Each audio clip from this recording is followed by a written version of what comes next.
Sesudah itu, Daud memukul kalah orang Filistin dan menundukkan mereka. Lalu ia merebut Gad dan segala anak kotanya dari tangan orang Filistin. Dan Daud memukul kalah orang Moab, sehingga orang Moab takluk kepadanya dan harus mempersembahkan upeti.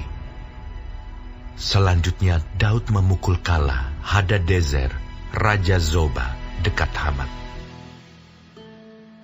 Ketika ia pergi menegakkan kekuasaannya pada sungai Efrat, Daud merebut daripadanya 1.000 kereta, 7.000 orang pasukan berkuda, dan 20.000 orang pasukan berjalan kaki. Lalu Daud menyuruh memotong urat keting segala kuda kereta, tetapi dengan meninggalkan 100 ekor kuda kereta. Lalu orang Aram dari Damsyik datang menolong Hadadezer, Raja Zoba. Tetapi dari antara orang Aram itu, Daud menewaskan 22.000 orang. Kemudian Daud menempatkan pasukan-pasukan pendudukan di daerah orang Aram dari Damsyik. Dan orang Aram itu menjadi budak Daud yang harus mempersembahkan upeti. Tuhan memberi kemenangan kepada Daud kemanapun ia pergi berperang. Sesudah itu, Daud mengangkut perisai-perisai emas yang dipakai oleh orang-orang Hadadezer, lalu membawanya ke Yerusalem. Dan dari Tibhat dan dari Kun, yaitu kota-kotanya Hadadezer, Daud mengangkut amat banyak tembaga. Daripadanya, Salomo membuat laut tembaga, tiang-tiang, dan perlengkapan tembaga. Ketika didengar Tou, Raja Hamat, bahwa Daud telah memukul kalah seluruh tentara Hadadezer, Raja Zoba, maka ia mengutus Hadoram anaknya kepada Raja Daud untuk menyampaikan salam dan mengucapkan selamat kepadanya, karena ia telah berperang melawan Hadadezer dan memukul dia kalah. Sebab Hadadezer sering memerangi Tou. Dan Hadoram membawa pelbagai barang-barang emas, perak, dan tembaga.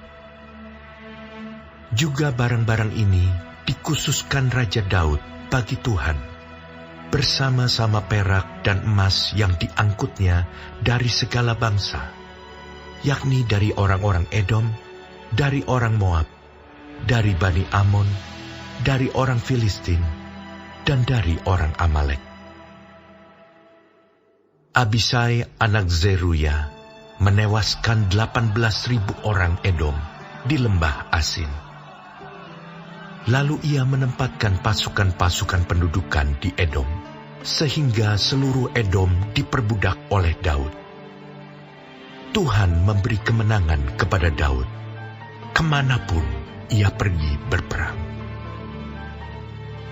Demikianlah Daud telah memerintah atas seluruh Israel, dan menegakkan keadilan dan kebenaran bagi seluruh bangsanya. Yoab anak Zeruya menjadi panglima. Yosafat bin Ahilud menjadi bendahara. Zadok bin Ahitub dan Ahimelek bin Abiatar menjadi imam. Sausa menjadi panitera. Benaya bin Yoyada menjadi panglima orang Kreti dan orang Pleti. Dan anak-anak Daud adalah orang-orang utama yang diperbantukan kepada raja.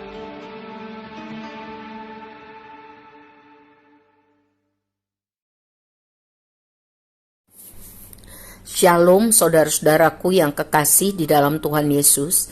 Puji Tuhan kalau kita masih diberi kesempatan hidup sampai hari ini dan dapat mempelajari firman Tuhan dari kitab 1 Tawarikh 18. Tuhan Yesus memberkati. Pasal ini mengenai kemenangan-kemenangan Daud.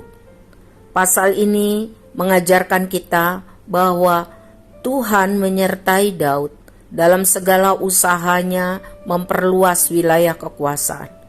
Kemana saja Daud pergi berperang, Tuhan selalu memberi kemenangan kepadanya. Kemenangan-kemenangan tersebut diberikan Tuhan karena Daud selalu minta dipimpin oleh Tuhan.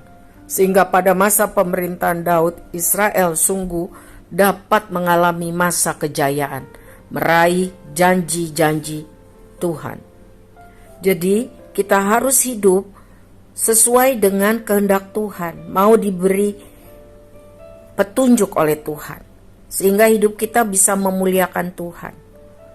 Mari kita selalu menaati perintah Tuhan, maka berkat keberhasilan akan dapat diraih. Dijelaskan juga bahwa Daud mengatur kekuasaannya dengan baik, dengan tertib. Administrasi diatur dengan baik. Keadilan, kebenaran hukum diatur dengan baik. Hal-hal rohani juga diatur dan dijalankan dengan baik.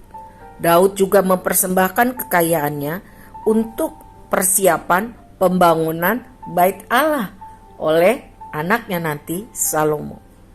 Saudaraku, sebagai orang yang dikasihi Tuhan Yesus, diselamatkan dari dosa-dosa kita.